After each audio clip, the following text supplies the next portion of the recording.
오늘 말씀은 너무나도 유명한 말씀입니다. 아마 모르는 사람 없을 거예요.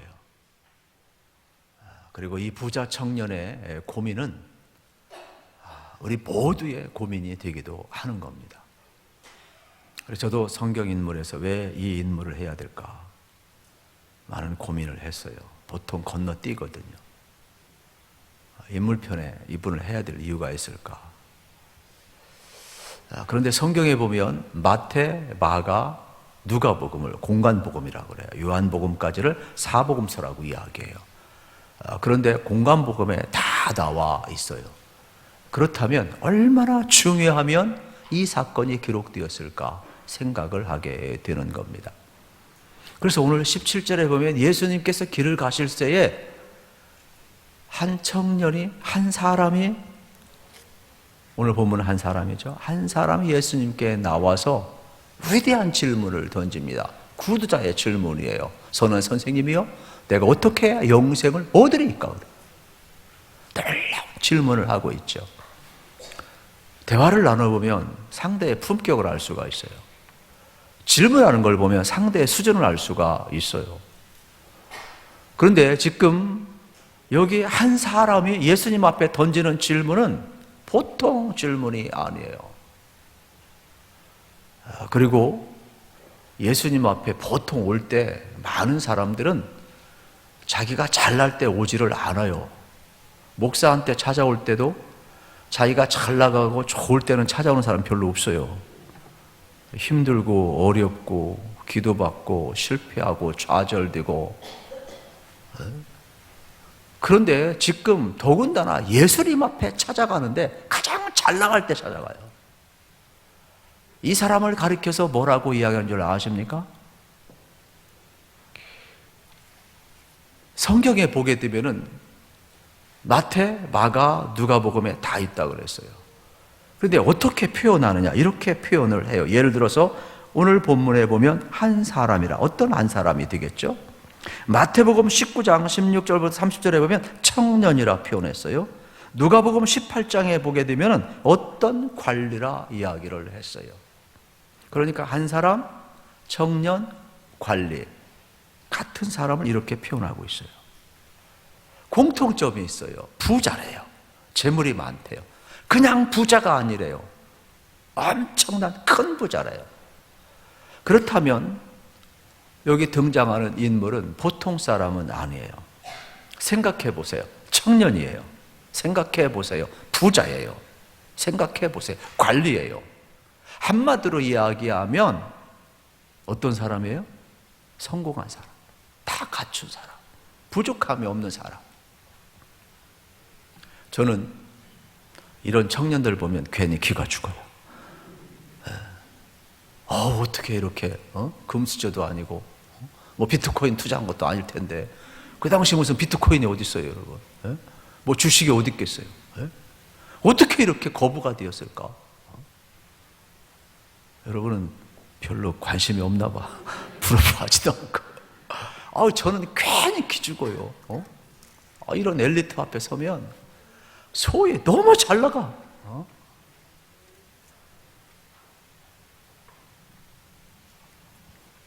그리고 더 놀라운 것은 예수님 앞에 오는데 그 질문 수준이 높아요. 영생에 대해서 이야기하고 있는 장면을 보게 되는 겁니다. 이게 반전이죠. 보통 돈 많고 권력을 가지고 여러분 성공한 사람이라면 현실에 관심이 많아요. 즐기는 거를 좋아해요. 그런데 성경 속에 나오는 이 부자 청년은 영생에 대해 관심을 갖고 있는 완전히 반전의 모습을 보여주고 있지요. 요즘 뭐 3040뿐만 아니라 젊은이들은요, 영끌이라는 단어를 많이 써요. 영끌. 영혼까지 끌어서 뭐 투자하는 거예요. 집을 사든지 주식을 투자하든지 비트코인을 투자하든지. 여러분은 뭔지도 모르는 것 같아요. 그냥 그런 게 있어요. 그냥 영끌을 해서 보이는 세상에 다 필요 없어. 어떻게 해서라도 내가 빚내서 투자하면 몇 배 뻥튀기 해가지고 내가 금방 부자 되고 빚도 갚을 것 같고 영끌에 목숨을 걸어요. 오늘 풍요의 시대를 우리가 살아가고 있지 않습니까? 그런데 더 목마른 거죠. 감사를 잃어버린 시대, 더 가지고 싶은 갈증에 시달리고 있음을 보게 되는 겁니다. 적어도 이 부자 청년이 가져야 될 우리의 상식은 뭡니까? 여러분, 세상에 백만장자들이 돈 안 버는 줄 아세요? 더 잘 벌어요. 재테크 안 하는 줄 아세요? 재테크 더 잘합니다, 여러분. 그러면 이 사람의 관심은 적어도 뭐예요? 재테크가 되어야 돼요.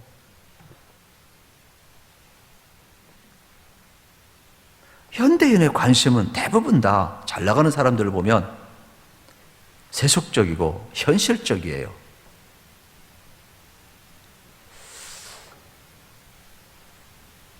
참 부끄럽지만은 어느 순간부터 하나님 나라에 대한 것보다는 집 걱정하고 돈 벌 수 있는 방법 없나? 또 요즘은 우리 남시찰 또 야외배를 갔는데 어떤 목사님이 건강 관리 강연을 하니까 전부 건강에 대해서, 저도 그냥 갑자기 예수보다 지금 건강에 관심이 많아져가지고 제가 지금 건강 박사가 되어가고 있어요. 왜냐하면 성도들이 아픈 사람이 많으니까 이 현대의학으로 해결할 수 없으니까 성경의 원리가 뭘까? 건강의 원리가 뭘까? 어떻게 성도들이 좀 자가 면역 치료 좀 하고 행복하게 살 수 없을까? 그러다 보니까 그런 데 자꾸 관심이 가게 되는 거예요. 아픈 사람이 하도 많으니까. 그래서 제가 비법을 발견했는데 제가 먼저 실습을 해보고 여러분에게 알려주려고 그래요. 지금 실습을 하고 있어요. 뭐 길게도 안 해요. 제가 보니까 한 2달만 하면 그게 진짜 확신에 차면은 제가 진짜 여러분과 나누려고 그래요. 지금은 그냥 친한 사람하고만 나누고 있는데, 제가 조금 전에 김아무개 권사님 모셔서 제가 아프사고 그래서 제가 조금 한 3분 강의하고 왔어요. 은혜 받고 갔는지 모르겠습니다. 또 관심 있는 게 뭐예요? 노후 대책. 노후 대책. 우리 목사들도 그래요. 연금 깨지면 우리 어떻게 되나 그래가지고 연금에 대해서 관심도 많고, 하나님에 대해 관심이 있어야 돼. 하나님 나라 관심이 있어야 되는데 이 관심이 너무 현실적인 거예요. 현실적인 거. 문제는 이러한 세상의 풍요 물질은 우리 영혼을 어둡게 할 수 있다는 데 문제가 있는 거예요. 중립적인 가치이지만은, 그러나 이 중립적인 물질의 가치가 우리 마음을 장악하는 능력은 얼마나 강력한지 몰라요.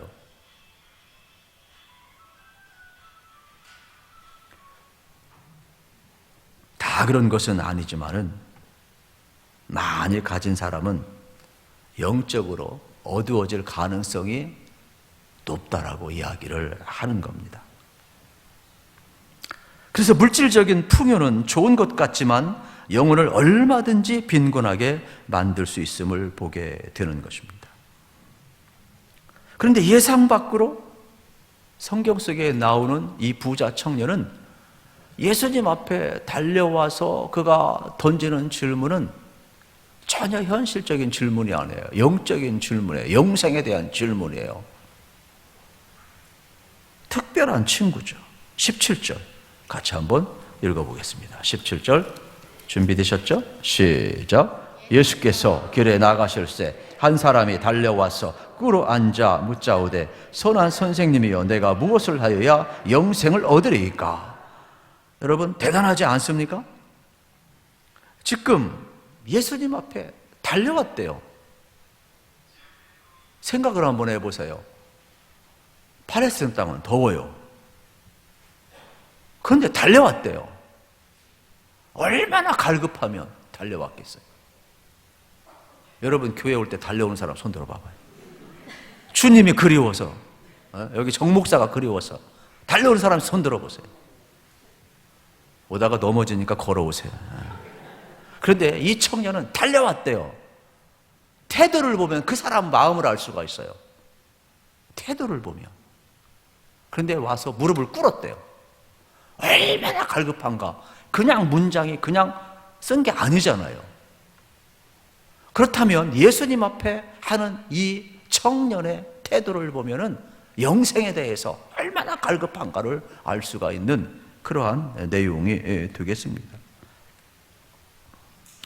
보통 성공한 사람은 부를 가지면 다 그런 것은 아니지만 잘 달리려고 안 해요. 무릎 꿇으려고 안 해요. 자기도 모르게 안전하고 편안하고 거만한 자리에 자기도 모르게 앉는 거예요. 그게 상식이에요, 그냥. 그러고 싶어서 그러는 게 아니에요. 그런데 이 청년은 그런 게 없어요. 예수님의 권위대에 존경까지 보내고 있어요. 생각해 보세요. 그 당시 예수님은 뭐 우리처럼 좋은 옷 입은 것도 아니고, 뭐 성경에 이사야서 보면 흠모할 만한 모양도 있는 것도 아니고, 그런데 자기는 입신양면한 사람이잖아요. 높잖아요. 다 가졌잖아요. 그런데 예수님에 대한 존경을 잃지를 않아요. 달려와요. 무릎을 꿇어요. 그러면 선한 선생님이요, 내가 어떻게 하여야 영생을 얻으리까? 이 태도는요, 우리가 진짜 감격해야 돼요. 상상을 초월하는 거예요. 예배 자리, 그래도 수요일은 잘 앉는데 주일날 같은 경우 뒷자리에 앉는 사람 앞에 오는 은혜가 있기를 축복합니다. 예배위원들이 꼭 앉으라 해야 되는 거예요. 말이 안 되는 거예요. 앞자리가 비어있는 뒷자리에 앉는 사람은 자기중심적인 사람이에요. 내 자리가 어디 있어? 거기 돈 냈어요? 네? 다 하나님의 임재가 있는 하나님의 자리이지. 할렐루야. 이빨도 있잖아요. 다 빠지면 껴넣을 줄 알아야 되는 거예요. 네? 왜 예배는 그렇게 해야 돼요? 어른들만 그런, 애들도 그래. 애들도 교육을 해야 되는데 안 해.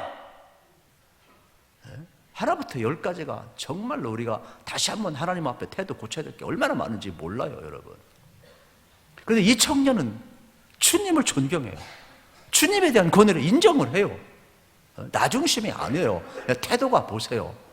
여러분의 태도가 나 중심인가 하나님 중심인가? 고집 부리는 사람은 자기 중심이에요. 저는 간절히 부탁합니다. 다른 때는 몰라도 주일만큼은. 아멘이시죠? 네, 오늘 아멘 제일 크네. 주일만큼은 좀 그랬으면 좋겠어요. 다른 때는 마음대로 해도 뭐라고 안 할게요. 근데 항상 마음에 걸려가지고 꼭 한마디 하고 싶은데 제가 7년 만에 지금 처음 하는 것 같아요. 진짜 오자마자 하고 싶었는데 말을 못했어요. 상처받을까봐. 지금도 상처받은 사람이 있으면 용서해 주시고, 저는 본 뜻은 그런 게 아니에요. 진짜 청년들한테 한두 번 하는데 못하겠더라고. 별로 안 좋아하더라고. 안 좋아해. 그래서 내가 한 목사님한테 그래서 내가 한 달에 한 번 설교하는데 그때는 뒤에서 설교할게 그랬어. 내가 강대상 옮기라고 그랬어. 강대상 옮기라고. 우리 그냥 농담으로 하는 거예요. 농담으로. 진짜 그러겠어요? 그런 심정이라 이렇게 하는 거. 교육을 해야 되는데 이게 안 되는 게라 그냥. 다 자기 중심이니까. 어느 순간에 이렇게 우리가 바뀌었는지 모르겠어요. 이게 문제가 나면 예수도 필요 없고 사람만 보이는 거예요. 그런데 여기 청년은 그렇지 않다니까요.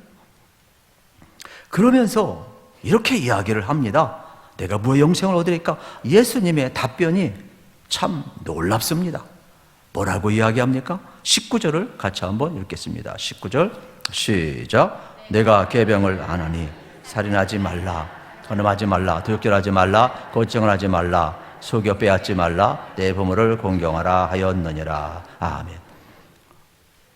네가 계명을 아느냐? 그랬더니 20절 보세요. 그가 여짜오 선생님 이것은 내가 어때부터 지켰다고요? 어려서부터 지켰다. 어려서부터. 대단하지 않습니까? 저는 기가 죽어요. 그러면 적어도 돈, 권력, 율법까지 다 지킨 엘리트라면 외형적으로 보면 영생은 그냥 패스 아니에요? 우리가 보면 그냥 패스해야 될 거 아니에요? 근데 외형적으로 다 가졌어도 예수님 찾아온 거 보면 여전히 목마름을 볼 수가 있죠. 채워지지 않는 공허가 있어요. 파스칼이 이야기했던 것처럼 인간은 하나님이 창조할 때 빈 공간이 있다는 거예요. 하나님으로 채우지 아니하면 다 공허하다라는 거예요. 그 어떤 것도 채울 수 없다라고 이야기를 하잖아요. 공허가 있는 거예요. 내적 불안이 있는, 목마름이 있는 거예요. 그래서 어떻게 보게 되면은 저는 이 청년한테 여기까지는 배웠으면 좋겠어요. 하나님 앞에 정직한 청년이다. 오늘날 우리는 목마른데 목마르지 않다고 그래요. 믿음이 없는데 믿음이 있는 척해. 그래서 믿을 수 있는 기회조차도 놓쳐. 영혼에 대한 정직함이 없어요. 나는 믿음이 없습니다 하고는 믿음 얻을 기회가 있는데 믿음도 없는데 믿음 있는 척하다 보니까 믿음에서 이탈되는 날이, 미끄러지는 날이 온단 말이에요.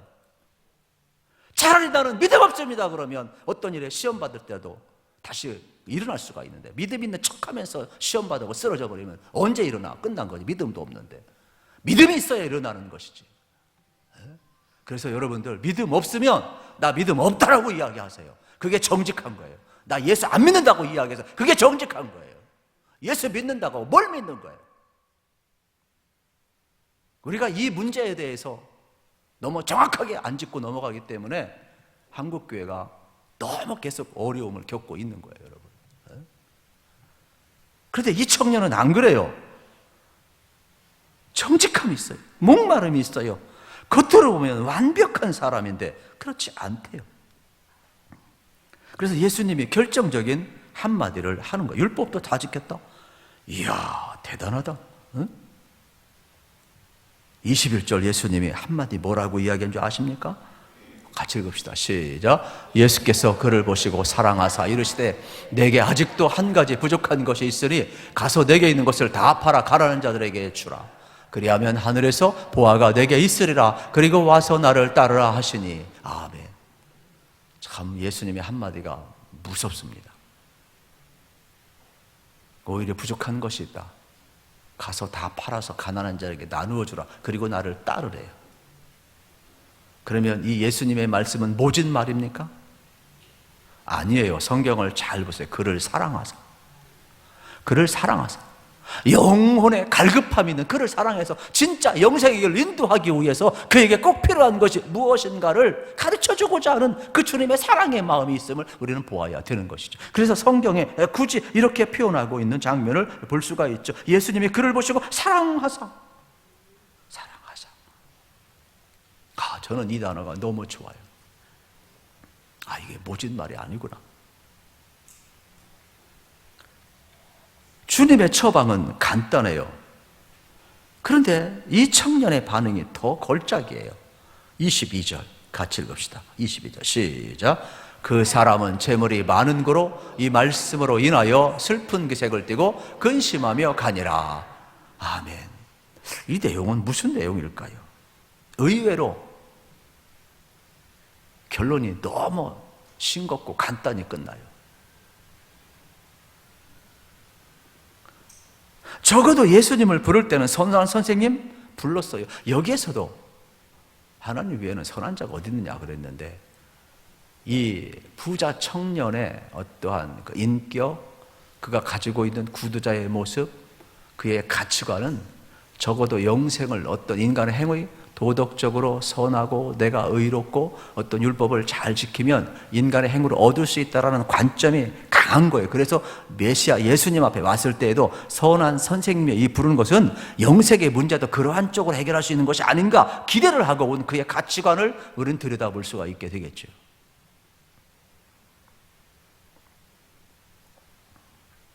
그런데 이것은 착각이죠. 방법을 찾고 있어요. 인간의 어떠한 열심으로도 구원을 얻을 수가 없는 것이죠. 율법을 지킨 그 의조차도 하나님 앞에 인정받을 수 없는 의임을 발견하게 되는 겁니다. 자기 만족은 될지 모르지만은 자기가 율법을 지켰다는 그 말이 진짜 하나님 앞에 검증받을 때 하나님을 만족시킬 수 있는 행위는 아니라는 겁니다. 인간은 다 흠이 있어요. 영생은 인간의 편에서 얻을 수 있는 것이 아니에요. 영생은 하나님의 편에서 죄인된 우리에게 베푸는 호의를 영생이라고 이야기를 하는 거예요. 모든 종교는 다 인간의 행위를 강조를 해요. 그런데 유독 여러분, 우리 기독교만은 전적인 인간의 타락과 전적인 하나님의 은혜를 강조를 하죠. 그래서 모든 종교들은 여러분, 어떤 영혼의 갈망이 있으면 이 구도자들의 그 갈망을 가지고 다 행위로 뭐든지 다 가박에 만들어요. 그래서 사실을 이렇게 가만히 보면 타 종교인들이 더 깨끗한 것 같고 더 헌신적인 것 같고 더 행동을 많이 하는, 그건 그만큼 다 불안하다는 거예요, 속에서. 그래서 그 인간의 행위로 그것을 다 보상하고 싶어가지고 다 채우고 싶은 그런 것을 교묘하게 이용하는 그러한 행위 주장이에요. 모든 종교가 그래요, 여러분. 우리는 은혜 받아서 주님 주신 힘으로 우리는 헌신하는 것인데, 그들은 구원을 얻기 위한 여러분 조건으로서 그러한 공덕사상을 쌓는 거예요, 여러분. 전혀 다른 것이죠. 이 부자 청년은 인간의 연약함을 알지 못했어요. 자기가 무지한 것을 알지 못했어요. 어쩌면은 자기 신앙, 자기 행위가 그의 인생관, 도덕관, 신앙관 기준이었어요. 인간이 얼마나 연약한 죄인인가를 모르는 거예요. 내가 지켰다고 다 지킨 건 아니잖아요. 자기 무지예요.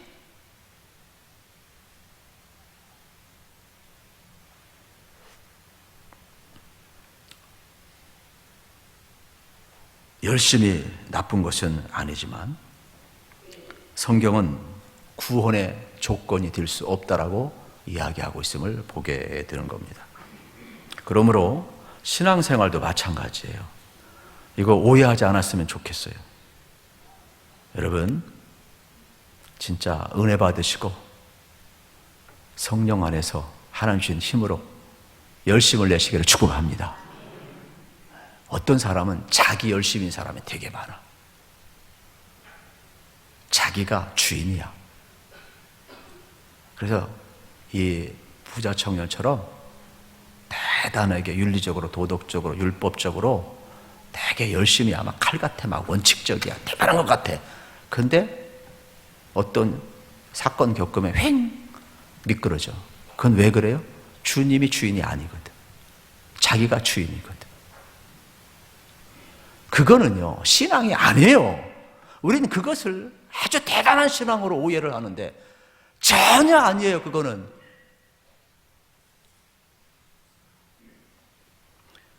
이 청년은 어려서부터 계명을 지키는 열심이 있었어요.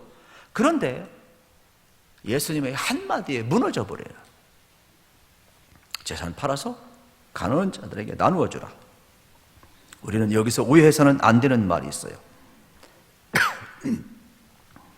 그러면 모든 그리스도인들은 자기 재산을 다 팔아서 나누어 줘야 구원받느냐? 그게 그리스도이냐? 그런 말이 아니에요. 무소유를 주장하는 게 아니에요. 기독교는 금욕적인 것을 말하지만 금욕주의를 주장하지는 않는 겁니다. 예수님은 가난을 강요한 적이 없어요. 가난과 부는 구원과 아무 상관이 없어요. 그런데 가난하다고 다 좋으냐? 그렇지 않아요. 더 탐욕적인 사람이 더 많아요. 부자라고 낙타가 바느길에 들어가는 것이 더 쉽다고 그랬는데, 그럼 부자는 다 나쁘냐? 그렇지도 않아요, 여러분. 성경에 보세요. 아브라함 부자였어요. 그 밑에 종들이 얼마나 많았는데요. 욥 보세요. 얼마나 부자였으면 돼요, 여러분. 하나님 앞에 얼마나 신실하게 쓰임 받았는데. 초대교회들 보세요. 바울의 동역자들 보세요. 기브인들 보세요. 다 부자였어요, 여러분. 다 선교 동역자가 되고 다 후원하고 다 함께 했어요, 여러분. 얼마나 귀하게 쓰임 받는데요. 그러니까 흑백 논리로 이분법으로 보시면 안 된다라는 거예요. 그건 중립적인 가치예요. 절대 가치가 아닌 거예요.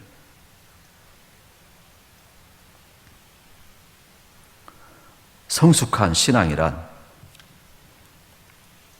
물질의 지배를 받지 않는 것이라, 이거를 이야기하는 거예요. 돈 때문에 믿음 잃어버린 사람 참 많이 있음을 보게 되는 겁니다. 그래서 오늘 본문의 핵심은 저는 이렇게 보고 있어요. 어릴 때부터 율법을 다 지켜왔다는 착각을 깨트리는데 본문의 핵심이 있다고 저는 보는 거예요. 왜냐하면 재산을 팔아서 가난한 자들에게 나누어주라고 말씀 앞에 이 부자 청년의 연약함이 한 방에 드러나고 있어요. 오늘 이 청년의 착각이 뭡니까? 자기는 계명을 다 지켰대요. 그런데 예수님은 뭐라고 이야기합니까? 착각하지 말라. 너는 1계명조차도 지키지 않았다. 10가지 10계명의 계명을 우리가 둘로 나누면 1계명부터 4계명을 쉽게 하나님을 사랑하는 거라고 이야기를 해요. 그리고 500계명부터 10계명을 이웃을 사랑하는 거라고 이야기를 해요.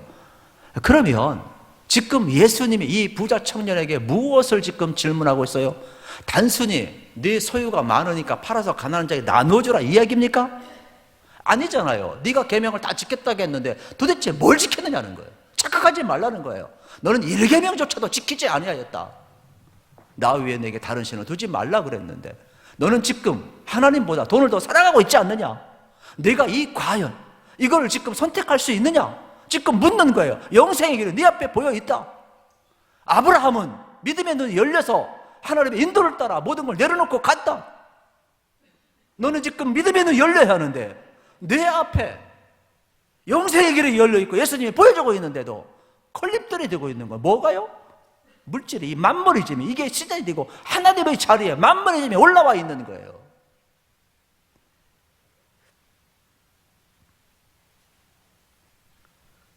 하나님을 향한 사랑조차 지키지 못하면서 이웃사랑? 말도 마라. 그런 뜻이에요. 하나님의 사랑이 통과되어야 그게 흘러서 이웃사랑으로 가는 것이지. 1계명조차에 다 걸리면서 뭘 네가 계명을 지켰다고 하느냐?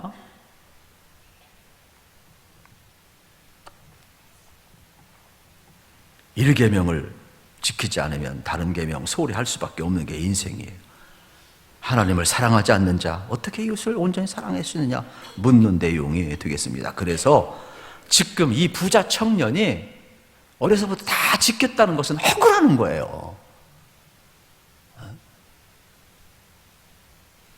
결정적으로 그의 여러분 모습을 보세요. 물질을 얼마나 사랑하는지 뭐라고 표현하고 있습니까? 이렇게 표현을 하고 있습니다. 슬픈 기색을 하고 근심하며 가니라. 그러니까 이 부자 청년은 하나님보다 물질을 더 사랑한 인물이 되겠습니다. 주님이 그의 실체를 지금 드러내놓고 있어요. 그는 모든 계명을 지킬 줄 알았는데 아니에요. 자기도취, 자기의, 자기만족, 자기에 대한 무지, 결정체를 드러내고 있는 장면을 보게 되는 겁니다. 여러분, 신앙의 실체를 확인할 필요가 있어요. 겉으로 보면 이 청년은 종교적으로 여러분 어떻습니까? 완벽한 사람이에요. 세상적으로도 완벽한 사람이에요. 그런데 어떻습니까? 22절을 다시 한번 보세요. 한 방에 무너지잖아요. 22절 시작. 그 사람은 재물이 많은 거로 이 말씀으로 인하여 슬픈 기색을 띠고 근심하며 가니라. 아멘. 여러분, 슬픈 기색을 띠고 근심하며 갔다. 이 말은 원어적으로 보면 이러한 뜻이 있어요. 영혼의 고통을 느끼며 절망의 상태에서 떠나갔다. 이러한 뜻이에요. 그는 지금 예수님 앞에서 영생과 재물을 놓고 저울질을 하고 있는 거예요. 선택을 해야 돼요. 예수님이 영생의 길을 보여주었어요. 그런데 그는 믿음의 눈이 뜨이지 아니하니까 그 앞에 있는 재물을 선택할 수밖에 없으니까 어떻게 되는 거예요? 영생에 관심이 없으니까 영생에 대한 준비가 되었지 않는 거예요. 그래서 성경 기자는 뭘 표현하느냐? 예수님이 환하게 빛을 비춰주었고 영생의 길을 비춰주었는데 그 길을 가지 아니하고 돌아서서 어둠의 길을 가는 거예요. 슬픈 기색을 하며 근심하며 갔다. 그의 중심에는 세상의 보화가 자리 잡고 있음을 볼 수가 있게 되겠습니다. 오늘 말씀은 부자 청년을 통해서 무엇을 보여주고 있느냐? 만모니즘이 얼마나 인간을 장악하는 파워가 있는가를 보여주는 거예요. 소름 끼치는 내용이에요, 사실은 이 말씀. 사람을 지배하는 가장 강력한 힘이 뭔가를 이야기하는 거예요. 여러분, 사람을 지배하는 가장 강력한 힘이 뭐예요? 하나님을 대신할 수 있는 게 뭐냐 이 말이에요. 돈이에요, 돈.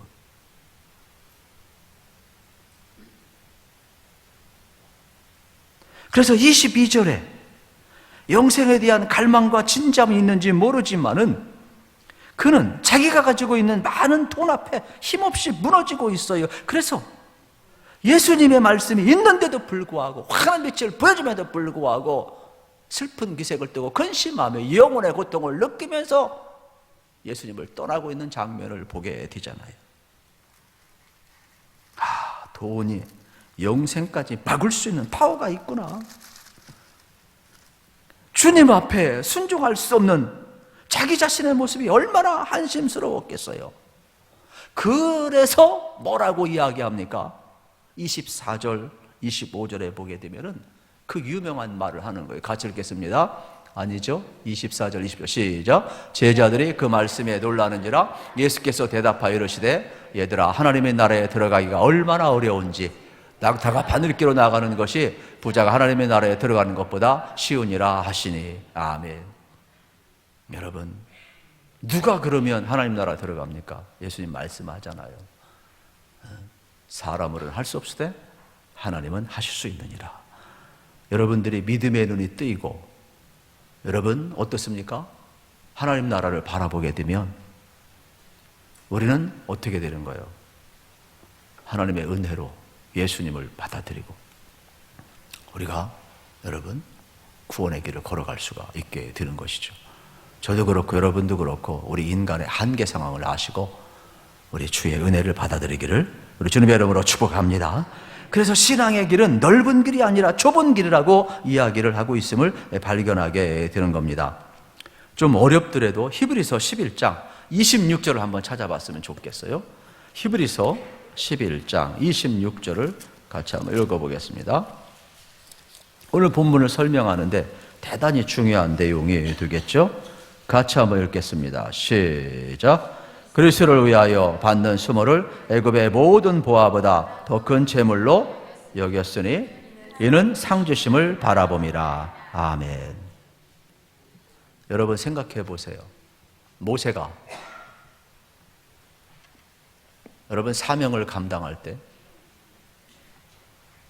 애굽의 보화, 눈에 보이는 보화는 최고예요. 그런데 여러분 어떻습니까? 그리스도를 위하여 받는 고난을 애굽의 보화보다도 더 귀하게 여겼다. 어떻게 이게 가능해요? 믿음의 눈이 뜨여야죠. 하나님 나라가 보여야죠. 하늘의 가치가 보여야죠. 하늘이 안 보이는데, 하늘의 보화가 안 보이는데 어떻게 애굽의 보화를 무시할 수 있겠어요? 믿음의 눈이 안 뜨이는데 어떻게 세상의 재물을 여러분 버릴 수가 있겠어요? 그거 불가능한 거예요. 초대교인들이 그랬어요. 믿음의 눈이 뜨이니까 그리스도를 위하여 받는 고난을 결코 부끄러워하지도 않고 그 수모를 다 견뎌냈어요. 왜요? 하늘의 보화가 장차받을 상급이 있으니까. 우리들에게도 이러한 믿음의 눈이 뜨이기를 우리 주님의 이름으로 축복합니다. 이 땅에서 우리가 붙들리는 것 때가 되면 다 사라진다는 것을 여러분 믿으셔야 돼요. 네? 여러분이 뭘 가장 붙들고 있는지 모르지만은 그거 다 사라집니다. 네? 안 사라질 거 있으면 하나만 이야기해 주세요. 제가 밥 사드릴게. 아무것도. 여러분 아무리 집문서 가지고 있어도, 여러분이 도장 아무리 빵빵 찍고 있어도, 아무리 그냥 공증받아도 다 집주인 다 바뀌어. 왜요? 존귀하신 여러분들이 죽을 거니까. 다 바뀌어요. 다 사라져.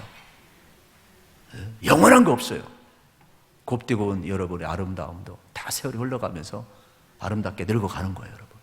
다 사라지는 거예요. 영원한 거 없어요. 눈에 보이는 것이 순간이라는 거예요. 영원하지 않다는 거예요. 재물이 얼마나 많은지, 권력이 얼마나 유한한지, 젊음도 다 지나간다는 것을 우리가 너무 모르고 있는 것이죠. 그래서 이 청년은 근심하며 떠나갔어요. 참 안타까운 것은 뭐냐면 주님 앞에 돌아와야 되는데 돌아왔다는 표현이 없어요.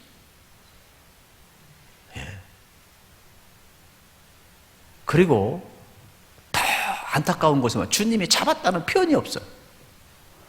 왜요? 영생에 대해 준비가 안 된 자, 믿음에 있는 뛰지 않는 자는 잡아도 몰라. 주님이 그토록 사랑해서 처음에 영생의 길을 확 열어주었어요. 그런데 갈 때는 안 잡아. 왜요? 이미 영생의 준비가 안 되어 있고 눈이 안 떠 있기 때문에 잡아도 몰라. 그 길을 못 가요. 저도 그렇고 여러분도 그렇고, 여러분 우리가 믿음의 눈이 뜨고 영생의 길을 걸어갈 수 있으니 예수님을 알고 예수님을 믿는 게 영생 아니겠어요? 그 안에 영원한 생명이 있잖아요. 이터널 라이프가 있는 거란 말이에요. 얼마나 여러분 귀한 것입니까? 그런데 얼굴 보면 영생 얻은 자 얼굴이 하나도 없어요, 그냥. 네? 그 어디나 하나님의 나라. 부자 청년은 영생을 얻고자 하는 마음은 있었지만 결정적으로 실패했다는 겁니다. 많은 재물을 가졌지만 가장 귀한 것을 잃어버리고 있어요. 왜요? 그는 소유하는 데까지는 성실했는지 모르지만 소유함으로 말미암아 그 재물 안에 갇혀버렸어요. 이게 인간의 어리석음이 되겠죠. 주님은 계속 말씀합니다. 다 팔아라. 그리고 나누어 주라. 그리고 나를 따르라. 전부 명령형임을 우리에게 가르쳐주고 있어요. 오늘 여러분도 마찬가지가 되겠습니다. 여러분, 주님은 권면하지 않아요. 솔직하게 이야기하면. 명령하시지.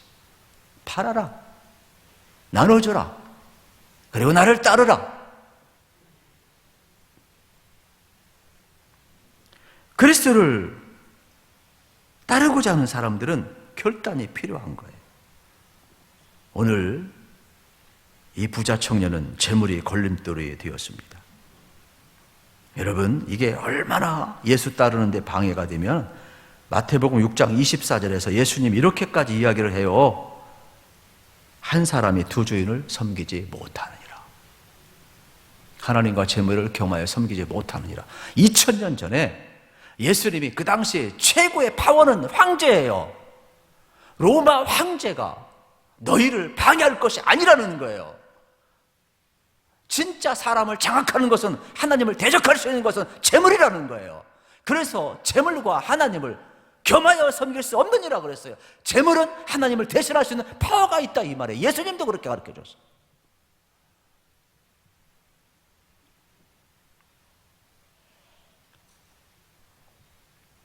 그래서 예수님이 천국을 비유하실 때 마태복음 13장에서 한 농부가 있었는데 가난한 농부였어요.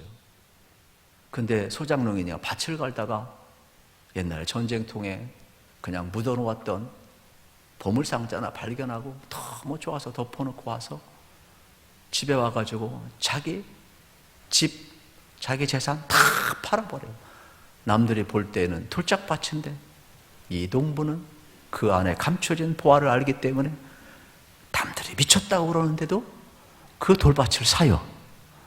이게 천국이라는 거예요. 여러분, 예수 믿을 때 바울처럼 미쳤다는 소리 들어야 돼요. 저 예수쟁이, 저 예수한테 미쳤다고. 교회 기도만 하고 전도만 하고 예배만 한다고. 불신 앞에 있는 사람 그런 얘기 듣죠? 그게 제대로 예수 믿는 사람이에요. 세상 사람이 여러분들 예수 앞에 미쳤다는 한마디도 안 했다면 다 가짜예요, 가짜. 예?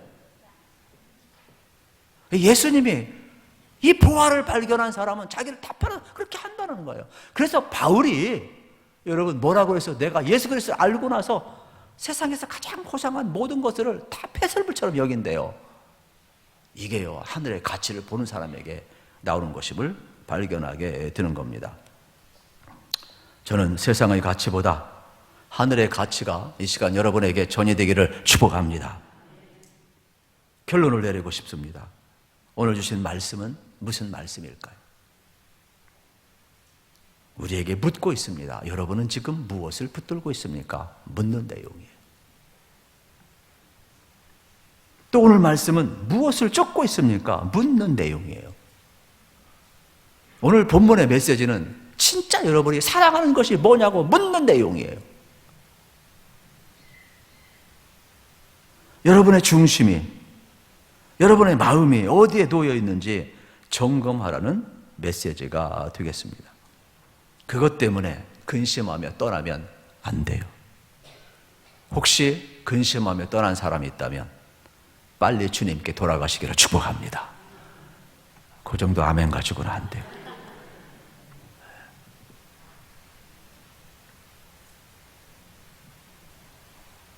근심하며 떠났던 사람 돌아가야 돼. 그리스도를 따르고 영생의 길을 놓치지 않기를 우리 주님의 이름으로 축복합니다. 저는 여러분들이 하나님 필요한 모든 은혜와 은사, 축복 다 받았으면 좋겠어요. 그러나 그것 때문에 갇히지는 마세요. 그 때문에 갇히지는 마세요. 여러분, 소유 좋은 겁니다. 축복 좋은 거예요. 그러나 그것 때문에 내가 갇혀서 주님 따른 데 방해된다면 그거 내려놓으세요.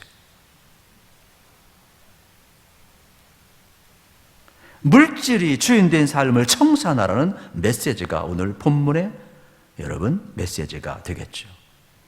그리고 오늘 본문은 예수님 말씀하신 것처럼 하나님과 재물을 겸하여 섬길 수 없다라고 이야기하고 있음을 보게 되는 겁니다.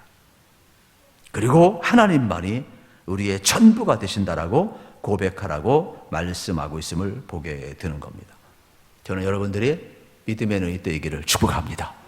그리고 보이는 것은 순간이요, 보이지 않는 것은 영원함을 우리가 믿어야 되겠습니다. 그래서 다시 한번 하나님의 나라에 눈 뜨고 여러분들이 믿음으로 살아가셔서 다시 한번 진정 여러분 주님 앞에 꼭 축복받으시고, 우리는 이렇게 생각하면 돼요. 지금 아무것도 없는 것 같지만 아니에요. 주님을 택하고 주님 앞에 서면 자동문은 그 앞에 센서 있을 때까지 가야 쫙 열려요. 지금 문이 안 열렸다고 생각하지 마세요. 여러분이 주님 앞에 서세요. 자동문 앞에 서세요. 그러면 열립니다. 하늘이 열릴 거고 복된 게 열 줄로 믿습니다. 너무 멀리 있으면서 왜 문이 안 열리는 답답해하지 마시고 주님 앞에 서세요. 기도합시다.